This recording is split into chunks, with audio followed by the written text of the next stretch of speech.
So this is about the 400th time I've taken the pedal assembly out and in and out and in and out and out and in. I'm just going to show you guys what I did.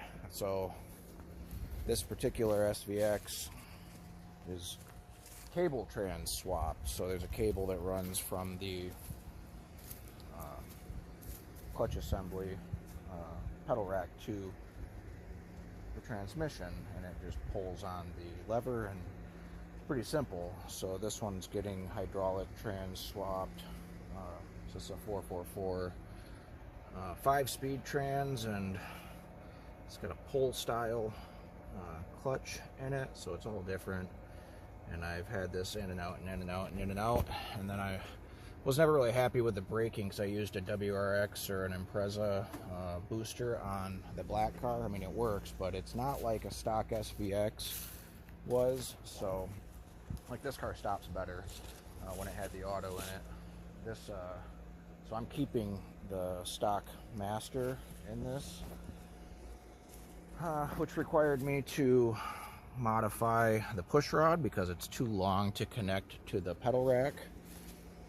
The stock SVX pedal rack is about 3 inches longer here. Like these bolt holes are out here, and the angle's slightly different. So what I did was I cut this here, here, here, and I was able to knock this down to correct the angle so that it would still mount up to the steering column support once I extend these tabs a little bit. So anyway, that's where I'm at with this thing, man. It's been fighting me obviously the whole way. Had to modify, so that's a wire harness hole there.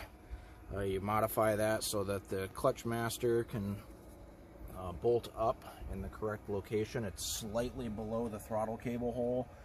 And then we're going to have to plate off that wire harness hole. So that wire harness that comes through there is for, I believe, 102 sensor and then the trans connections. So don't necessarily need most of those wires. So once we plate that off, we'll create another access hole, and then we'll just run the O2 sensors through there. This car was originally going to be 3OR swapped, and it still very well may be. But right now we're just fighting the gremlins with the transmission. It's just loosely mocked up here right now. I've got some brackets holding it up. We used a legacy 4EAT drive shaft that seemed to bolt up. I did have to modify one side of the prop shaft mid-mount because the SVX is higher on one side, whereas the legacy is the same.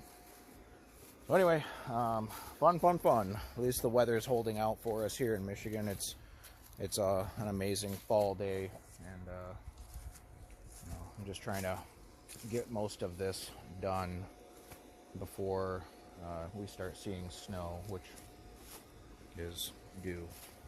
So anyway, I gotta weld up these little cuts that I've made now that I know everything fits. Oh yeah, and this is the main reason why I had to come out again.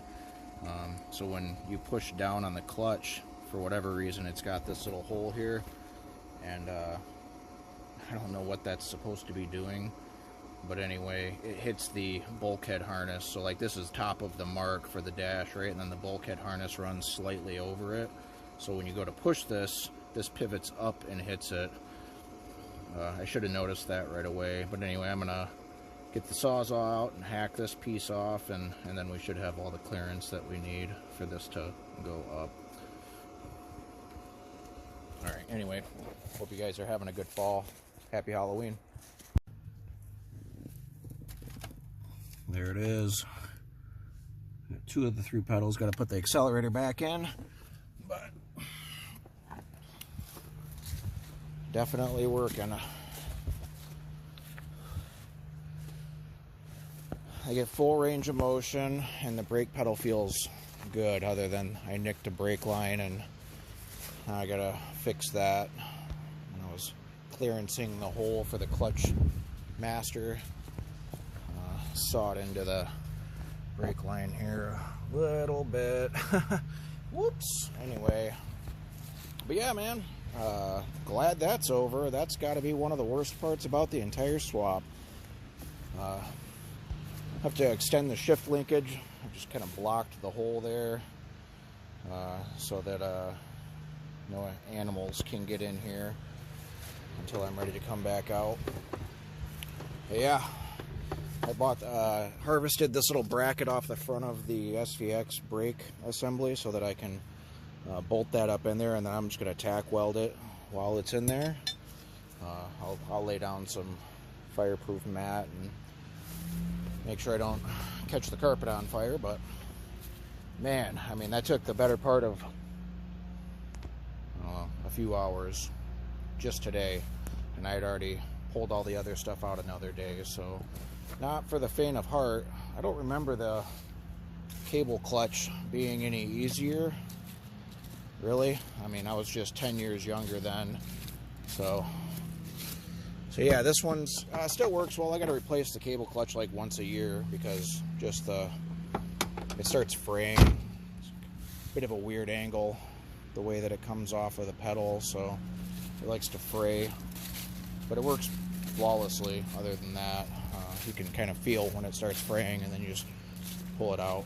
But anyway, I guess I'll show you guys. That's the XT, and this is the next project. I'm gonna start yanking the motor out of it. 2.5i Impreza, which has the non-turbo subframe, so perfect for 3.0R shenanigans. So yeah, this motor will come out. I've already wired up a Extreme X Link ECU for it, so that one will hopefully go pretty quick and easy. I mean, that bolts right up. I'll be able to plug in the ECU, powers and grounds, and run a couple wires for tack signal and throttle cable, or not throttle cable, throttle motor, and drive-by-wire. So yeah, I'm excited about that. I really want to get this thing buttoned up to the point where I've considered harvesting the trans mount out of that one just to make it easier, speed up the process. But now that I've replaced the drive shafts on this and just replaced the ball joint on this side, I think I'm just going to keep this one around, even though it's in pretty rough shape. It'll be a good second car for the winter in case something happens. So yeah, just one last look at this beautiful Michigan fall we're having. We got maybe another hour of sunlight, so I got this done just in time.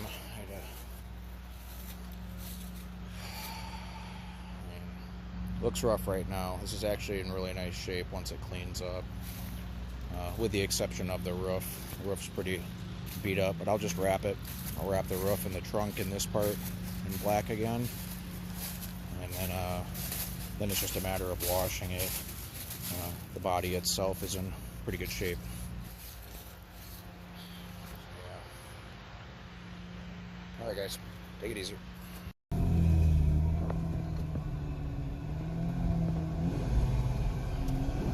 Take you guys for a little ride in this thing.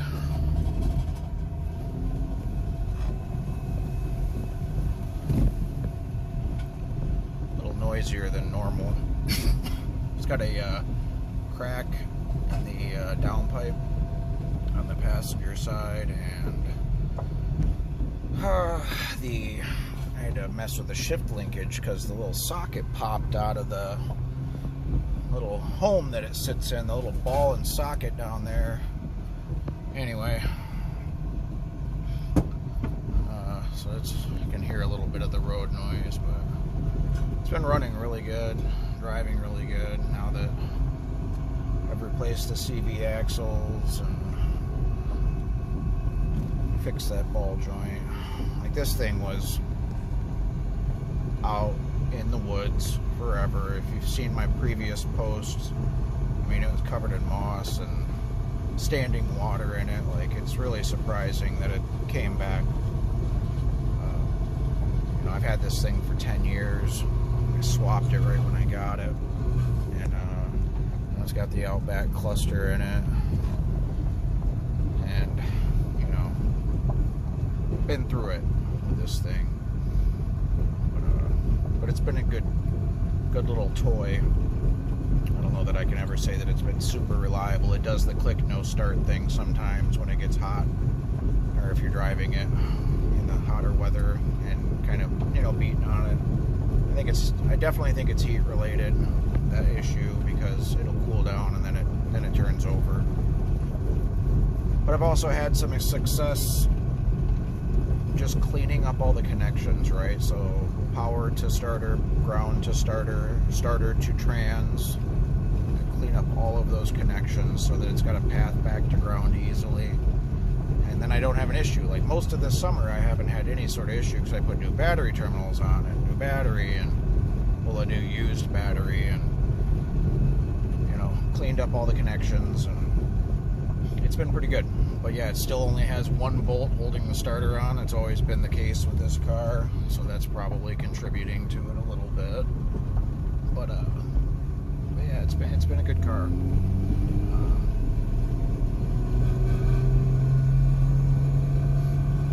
You hear that little bit of rattle? It's that pipe.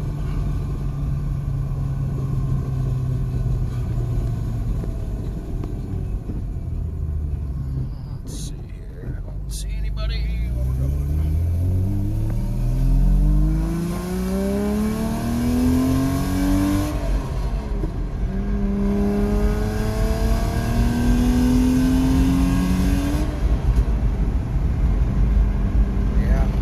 Gets it pretty good.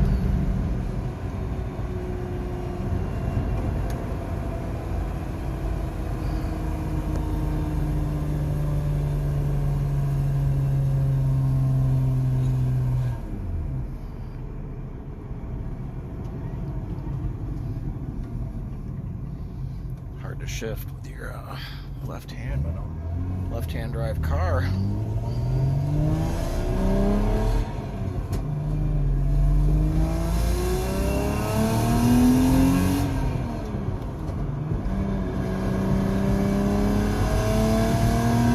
I got to drive that other car. That silver car had a 444 auto trans swap in it, and honestly, I mean, I think this is a little faster with the 5-speed. This is a 390. This is old school Impreza L trans, but it's been good. It doesn't make a ton of noise. It doesn't seem like it's you